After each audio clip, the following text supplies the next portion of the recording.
समस्याएं हो जाएं बहुत ज्यादा गंभीर तब चुप्पी तोड़नी पड़ती है। जब शासन और प्रशासन तक अपनी बात पहुंचानी हो तब आवाज उठानी पड़ती है। और इंडिया न्यूज हरियाणा ने यह ठाना है, जनता के हर मुद्दे को उठाना है, समाधान तक पहुंचाना है। जब बातें होने लगती हैं गोलमोल तब जरूरी हो जाता है हल्ला बोल।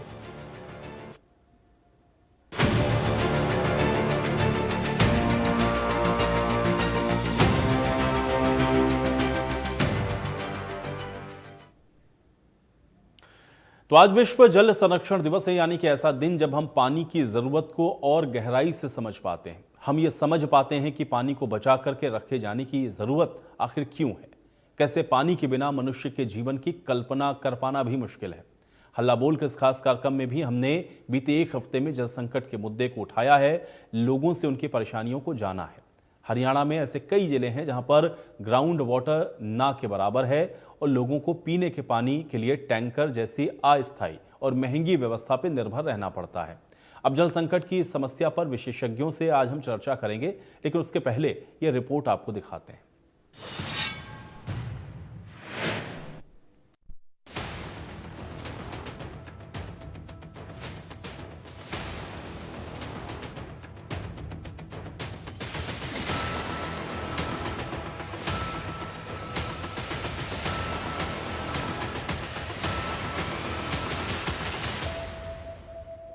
तपती धरती पर पानी की प्यास फिर बढ़ने लगी है। गर्मी के चढ़ते पारे के साथ हरियाणा में जल संकट फिर से गहराने लगा है। घर के नल से लेकर खेतों की फसल तक पानी पहुंचना मुश्किल हो रहा है। करनाल के रामनगर इलाके का हाल भी कुछ ऐसा ही है, जहां बीते कुछ महीनों से पानी की किल्लत बरकरार है। कभी पानी मैला आता है तो कभी आता ही नहीं है। पानी की समस्या बहुत चीज से आ रही है जी। ये 4 महीने हो गए हमारे को पानी की समस्या आई। ना को पीने के लिए हम तंग हो रहे हैं, ना नहाने के लिए कुछ नहीं। कहने को स्मार्ट सिटी मिट्टी है जी, कहते इलेक्शन के बाद आपको सही हो जाएगा, सही कोई आया नहीं जी। एमसी अब वोट लिया तो चल दीजिए जी, बस ही है। बच्चों की जिंदगी कहते भविष्य का सारी नरक पर रखी जी। किसी को बोला था एमसी आगे को बोला जी कि महाराज ये समस्या ये कर दो, एक बार नहीं आई गली में जी। कहने कब से पानी नहीं आ रहा? पानी जो परसों से नहीं आ रहा, तंग हो रहे बहुत है। ये आ रहा है तो गंदा आ रहा है जी, ना पीने के लिए ना नहाने। आपके सामने ही आ जाए, देखो जी। हाँ, नया कनेक्शन तो बर्तन पानी थोड़े समस्या जी बहुत ज्यादा है। क्या नाम है? मेरा नाम अमरजीत है जी। परेशान है हम तो खुद पानी से। बड़ा कल बच्चों ने एंजॉय करना था, वो भी पानी की वजह से वो भी एंजॉय नहीं कर पाए। परेशानी बहुत हुई पड़ी है। बाथरूम देखो, टॉयलेट देखो, किचन देखो, बुरे हाल हुए पड़े हैं।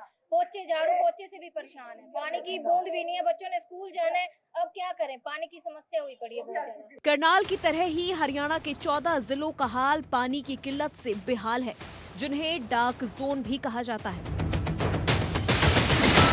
ये जिले हैं अंबाला, करनाल, कुरुक्षेत्र, कैथल, हिसार, झज्जर, भिवानी, रेवाड़ी, महेंद्रगढ़, सिरसा, सोनीपत, पानीपत और जींद शामिल हैं।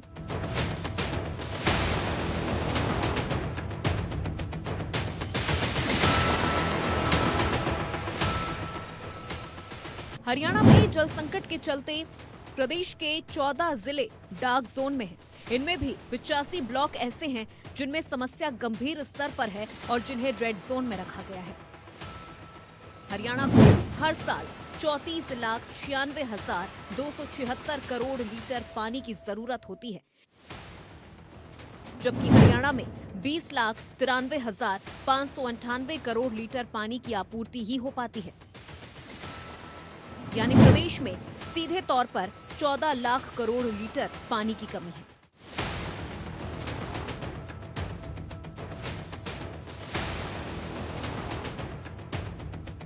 अब जब गर्मी ने अपनी तपिश बढ़ा दी है, तब फिर से हरियाणा के अलग अलग हिस्सों में लोग पानी के लिए परेशान दिखाई दे रहे हैं। हरियाणा में जल संकट, चरखी दादरी में पानी की समस्या को लेकर ग्रामीणों का धरना। सिरसा में 16 मार्च से एक ही टाइम पानी की सप्लाई। सिरसा में 5 लाख से ज्यादा लोग प्रभावित। रेवाड़ी में नहरी पानी आने में देरी, स्टोरेज क्षमता कम होने से पानी की किल्लत। रेवाड़ी में एक दिन छोड़कर एक दिन आ रहा पानी। हरियाणा सरकार लगातार प्रयास कर पानी की आपूर्ति को बढ़ाने की कोशिश कर रही है, ताकि हर घर तक और किसानों तक पानी की उपलब्धता पूरी हो सके। लेकिन तमाम कोशिशों के बाद भी पानी का संकट बरकरार है। Bureau report, India news, Haryana.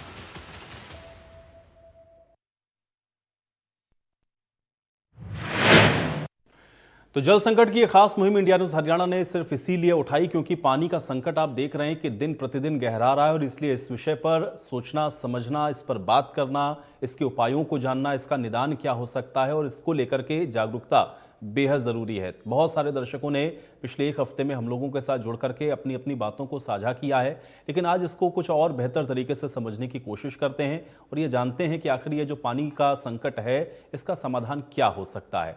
कुछ मेहमान हैं मेरे साथ, पहले उनका परिचय करवा देते हैं आपसे। शिव सिंह रावत जी हमारे साथ हैं, सिंचाई विभाग के अधिकारी हैं। शिव सिंह रावत जी, बहुत स्वागत है आपका। और विक्रम ठाकुर जी हमारे साथ, समाज सेवी हैं। विक्रम ठाकुर जी, आपका भी स्वागत है। शिव सिंह जी, आपके पास आऊंगा मैं सबसे पहले। चूंकि हम लोग लगातार इस मुहिम को चला रहे हैं क्योंकि जल ही जीवन है, बचपन से हम लोग पढ़ते आए हैं, देखते आए हैं, सुनते आए हैं, लेकिन पानी की समस्या आज भी हम लोग देख रहे हैं दिन पर दिन गहराती हुई नजर आ रही है। इसके क्या कारण आपको नजर आते हैं? और दूसरा ये है, क्योंकि आप तो सिंचाई विभाग में अधिकारी हैं, कैसे निपटने के इसके जो इंतजाम है वो विभाग के द्वारा किए जा रहे हैं, क्योंकि हरियाणा के अंदर इस संकट काफी गहरा रहा है। शिव सिंह जी। जी नमस्कार। सबसे पहले तो इंडिया न्यूज हरियाणा के सारे दर्शकों को विश्व जल दिवस की हार्दिक शुभकामनाएं।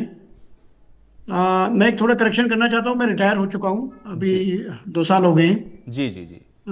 तो विषय जो जल संकट का है वो हरियाणा में वास्तव में बहुत गंभीर है।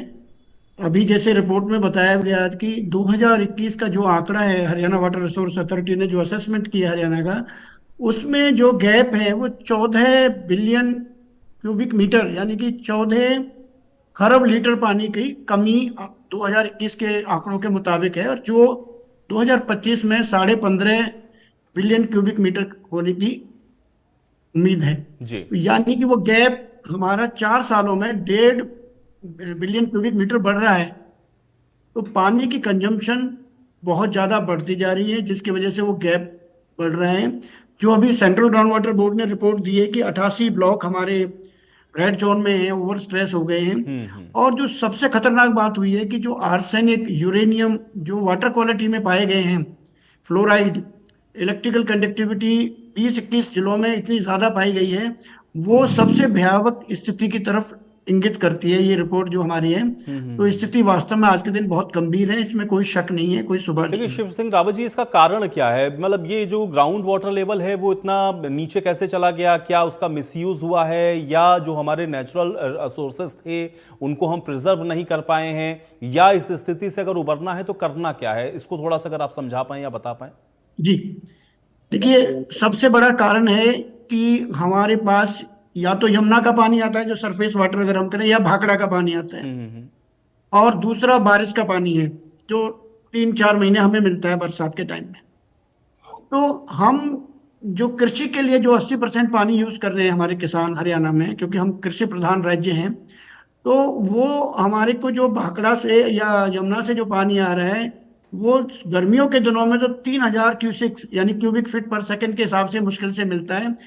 तो किसान अपनी खेती करने के लिए ग्राउंड वाटर का एक्सट्रैक्शन करते हैं उस दौरान में, क्योंकि जब फसल को पानी चाहिए, जब नहर में पानी नहीं होता। जी जी। क्योंकि पानी अपनी कुंड से कम मिलता है उस दौरान में, गर्मियों के मौसम में जी। तो एक्सट्रैक्शन ग्राउंड वाटर का ज्यादा होता है। एक ये कारण है, एक जो बिल्डिंग कंस्ट्रक्शन हो रही है वो कारण है, एक इलीगल बोरवेल बहुत लगे हुए हैं।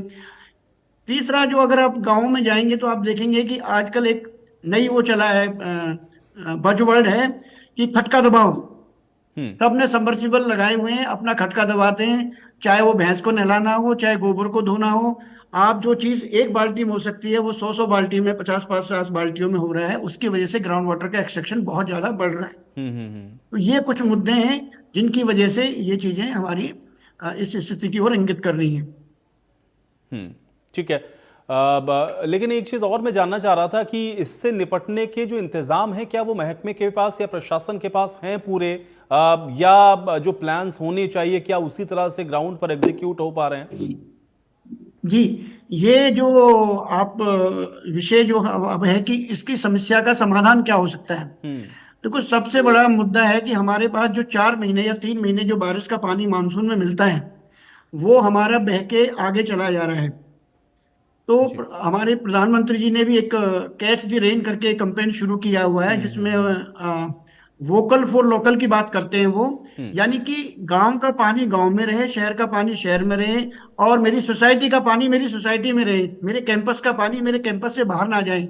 अगर हम उस कैच द रेन प्रोग्राम को सक्सेसफुल बनाते हैं, वो उसमें सरकार का तो रोल है ही है, लेकिन हम इंडिविजुअल जो जितने भी हम हरियाणा वासी हैं या भारतवासी हैं, सबका उसमें रोल है कि हम उस पानी को किसी तरह से रोकें।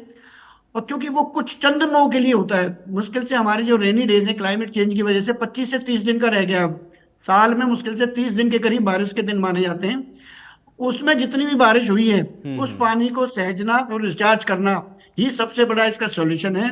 बाकी तो हैबिट चेंज करना, ये करना, वो सब मुद्दे जो रूटीन के हैं वो हो सकते हैं इसमें। देखिए शिव प्रताप जी, हम लोग देख रहे थे और चूंकि बहुत सारे दर्शक हम लोग के साथ पिछले 6 दिनों में फोन लाइन के जरिए कनेक्ट हुए, और ज्यादातर लोगों की समस्या ये थी कि कुछ समस्या इस तरह की भी है कि जैसे अब किसी के यहाँ पानी का कनेक्शन है, अब वाटर लाइन जो उनके घर में गई है वो लीक हो रही है, या वहां से हजारों लीटर जो पानी है वो वेस्ट हो रहा है। शिकायत करने के बावजूद भी जो महकमा है वो उसको उस तरह से संजीदगी से नहीं लेता। ये जो पानी का वेस्टेज हो रहा है, क्या आपको नहीं लगता अगर इस छोटी छोटी चीजों को भी टैप करें हम लोग, या इसको सही तरीके से इसको रोकने का हम लोग प्रयास करें, तो बहुत हद तक ये जो समस्या है इसका समाधान हो सकता है? ये एक अच्छा ऑप्शन हो सकता है कि अगर अधिकारी या कर्मचारी हमारे उसमें टाइम से काम करेंगे तो डेफिनेटली जो वेस्टेज हो रही है वो कम होगी, इसमें कोई शक नहीं है। और उसके लिए हमें इतना संवेदनशील होना चाहिए, ना केवल इसलिए कि उस गांव की या उस इलाके की समस्या का हल होगा, बल्कि इसलिए भी कि पर्यावरण और जो हमारे जो ये जितने भी इस तरह के हमारे सोर्सेज हैं वाटर के, वो वेस्ट होते जा रहे हैं, कम होते जा रहे हैं। तो उसके प्रति भी हमें संवेदनशील होकर के इस विषय को बड़ी प्रायोरिटी पे हमारे अधिकारियों और कर्मचारियों को लेना चाहिए, इसमें कोई शक नहीं है। चलिए विक्रम जी भी हैं मेरे साथ, मैं उनका भी रुख कर लेता हूं। विक्रम जी, चूंकि आप तो समाज सेवी हैं और चूंकि ये सोशल रिस्पॉन्सिबिलिटी भी है, मैं ये समझना चाह रहा हूं क्या लोग इस चीज को लेकर के अवेयर हैं, या लोग इसको समझ पा रहे हैं कि पानी बचाना हमारे लिए इसलिए जरूरी है कि सारा दोष या सारा एक तरीके से हम ये कह सकते हैं कि कमी सिर्फ महकमे पे डाल देना, या ये कह देना कि प्रशासन इसके इंतजाम नहीं कर रहा। समाज सेवी होने के नाते आप इस समस्या को कैसे देखते हैं और समाज इस पर क्या रिएक्ट कर रहा है? क्या समझ पा रहे हैं लोग कि कितनी गंभीर समस्या हो सकती है? विक्रम ठाकुर जी। जी, सबसे पहले तो मैं धन्यवाद करता हूं आपका और सभी दर्शक जो हमें देख रहे हैं, और उसके साथ साथ विश्व जल दिवस पर सभी को ढेरों शुभकामनाएं मेरी तरफ से। देखिए, मैं ये कहना चाहूंगा कि जितनी अवेयरनेस आम जनमानस को इसको लेकर होनी चाहिए, मुझे लगता है कि उतनी नहीं है। बात अगर छोटी मैं हमेशा बात करता हूं कि लोगों को भी अपनी जिम्मेदारी समझनी है। हमेशा हमें सरकार पर ही या फिर महकमे पर ही, विभाग पर ही जो इसका ठेका है वो नहीं ऐसा छोड़ देना चाहिए कि सरकार क्या कर रही है या विभाग क्या कर रहे हैं। प्रत्येक व्यक्ति की ये जिम्मेदारी है, और जब वो इस जिम्मेदारी को मानेगा तब ही जाके उस स्तर पर हम पानी को बचा पाएंगे। बात छोटी सी है, अगर हम अपने घर में किचन का पानी जो है अगर उसको सही तरीके से यूटिलाइज करें, जो हो सकता है, या फिर जो हमारे वॉशरूम में पानी होता है जो ऐसे ही वेस्ट हो जाता है, जो कहीं और भी उपयोग में लाया जा सकता है, तो ये जिम्मेदारी अगर हम समझेंगे। या फिर बात होती है, मैं एक बार एक यूट्यूब पर वीडियो देख रहा था, तो एक व्यक्ति ने 1 लीटर की पानी ली, 1 लीटर की बॉटल का पानी लिया, और उससे जब उसने नहाने का प्रयास किया और उसके बाद भी पानी इतना बच गया कि उसने पी लिया। तो कहने का मतलब यह है कि इस स्तर पर तो चलिए हर व्यक्ति नहीं पहुंच सकता है, पर फिर भी हम सबको अपनी जिम्मेदारी समझकर ये इस लेवल पर आना होगा कि पानी को बचाना सिर्फ सरकार विभाग की ही जिम्मेदारी नहीं है। अगर कहीं नलका टूटा है, अगर कहीं पाइपलाइन टूटी है, तो ठीक है, विभाग को उस पर पहुंचना है, पर हमारी भी जिम्मेदारी है। अगर हम वहां पर हैं, हमारे सामने पानी जो लगातार निकल रहा है, तो जितना हमारे हाथ में है उतना भी हमें जरूर करना होगा। नहीं, लेकिन विक्रम जी, चूंकि मैंने ये प्रश्न इसलिए आपसे पूछा क्योंकि हम लोग सब लोग बचपन से इस चीज को पढ़ते आए हैं, जल ही जीवन है, पानी को बचाइए, एक एक बूंद बड़ी कीमती है, लेकिन उसके बावजूद भी ये चीजें हम लोग समझ क्यों नहीं पा रहे हैं, या इसको लेकर के संजीदा क्यों नहीं है? ऐसा तो है नहीं कि लोगों को पता नहीं है कि पानी भाई एक ऐसी चीज है जिसके बिना जीवन की आप कल्पना नहीं कर सकते, लेकिन उसके बावजूद भी ये जो हम लोगों का टेम्परामेंट है, या जो हम लोग इसको सही तरीके से डील नहीं कर रहे हैं, आप एक समाज सेवी हैं, क्योंकि लोगों के बीच में आप जाते हैं, इन सारे विषयों को लेकर के भी लोगों को जागरूक करते हैं, बावजूद इसके लोग समझने को तैयार क्यों नहीं? विक्रम जी। देखिए, इस पे मैं यही कहूंगा कि उस स्तर पर काम हमें करना होगा। जैसे मुझे ध्यान में आता है कि महात्मा गांधी जी जब थे तो उन्होंने अंग्रेजों के खिलाफ जो लड़ाई थी उसे प्रत्येक व्यक्ति के पास पहुंचा दिया था। उसी तरह हमने देखा कि जो स्वच्छ भारत अभियान है, प्रधानमंत्री मोदी जी ने इसको भी प्रत्येक व्यक्ति से जोड़ा, स्वयं झाड़ू उठाया, सड़क पर निकले और सफाई की। उसी तरह मुझे लगता है कि जो नेता लोग हैं, वो चाहे जिला स्तर पे हैं, राज्य स्तर पर हैं या फिर भारत के उच्च स्तर पर हैं, हम सबको उन सबको बाहर निकलना होगा और एक बार फिर से ये मुहिम ऊपर से आनी चाहिए नीचे की तरफ कि हम सबको पानी को बचाना है। मेरा ऐसा मानना है कि प्रधानमंत्री जी को स्वयं इसको लेकर और ज्यादा एफर्ट्स करने होंगे, क्योंकि ठीक है हम बहुत ज्यादा विभाग में इसको अवेयरनेस को लेकर भी बहुत ज्यादा खर्चा करते होंगे, पर जब तक प्रधानमंत्री जी या इस स्तर पर कोई काम ना करे तब तक ये ठीक है कि एक रियलाइजेशन है कि पानी हमें बचाना है, पर जब तक हम खुद उससे इफेक्टेड ना हो तब तक हम उस चीज को उतने सीरियसली नहीं समझते। तो मुझे लगता है कि उस स्तर से भी कोशिश होनी चाहिए। जैसे स्वच्छ भारत अभियान को लेकर कोशिश हो रही है तो कहीं ना कहीं जागरूकता अब देखने को मिल रही है कि लोग अगर कुछ स्नैक्स खाते हैं या कुछ इस तरह से मार्केट से कोई ऐसी चीजें लेते हैं जिसमें प्लास्टिक है तो वो कोशिश करते हैं कि उसे सड़क पर अब ना फेंकें। तो उसी तरह मुझे लगता है कि पानी को लेकर भी उतनी ही अवेयरनेस प्रधानमंत्री जी द्वारा या फिर अन्य भी जो इससे संबंधित जो विभाग है, मिनिस्ट्रीज है, उनके मिनिस्टर्स को भी सामने आना होगा और जनता के साथ मिलकर, सिर्फ ऑफिस में जो ब्यूरोक्रेट्स है उनको ही नहीं बल्कि लोगों के बीच जाके उनको पीपल टू पीपल कनेक्ट करना जरूरी है, मुझे लगता है। बिल्कुल सही बात आप कह रहे हो और आपके जरिए मुझे लगता है कि जो लोग सुन रहे हैं वो भी थोड़ा सा इस विषय पर गंभीर जरूर होंगे।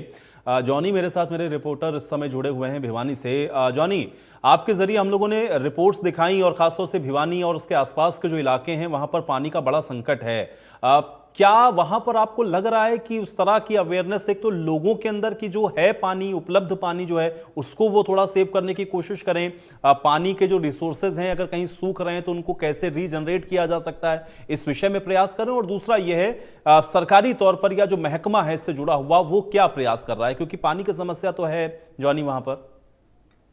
जी, बताना चाहूंगा जिस प्रकार से देखिए जो पानी की समस्या है लगातार दिन प्रतिदिन बढ़ती जा रही है। ऐसे में तमाम अधिकारी चिंता में है, क्योंकि आपको पता है कि जब तक नहर में पानी नहीं होगा तो घरों तक पानी कैसे पहुंचा। ऐसे में जो तमाम अधिकारी हैं उनका साफ तौर पर ये कहना है। अगर दूसरी तरफ बात करें तो लोग अगर इस चीज को लेकर अवेयरनेस होंगे, क्योंकि आपको पता है कि कुछ दिन पहले हल्ला बोल के दौरान हमने सुना था कि जो लोग होते हैं डेयरी वगैरह के, जो बड़ी बड़ी डेयरी रखते हैं, वो अपने पशुओं को नहलाने के लिए जो पानी वेस्टेज करते हैं और जो गोबर वगैरह है वो उसी पानी की वेस्टेज बहुत ज्यादा होती है। अगर लोग इस चीज को ध्यान में रखते हैं, पानी की बचत करेंगे तो हम अच्छे से हो पाएंगे इस चीज को लेकर।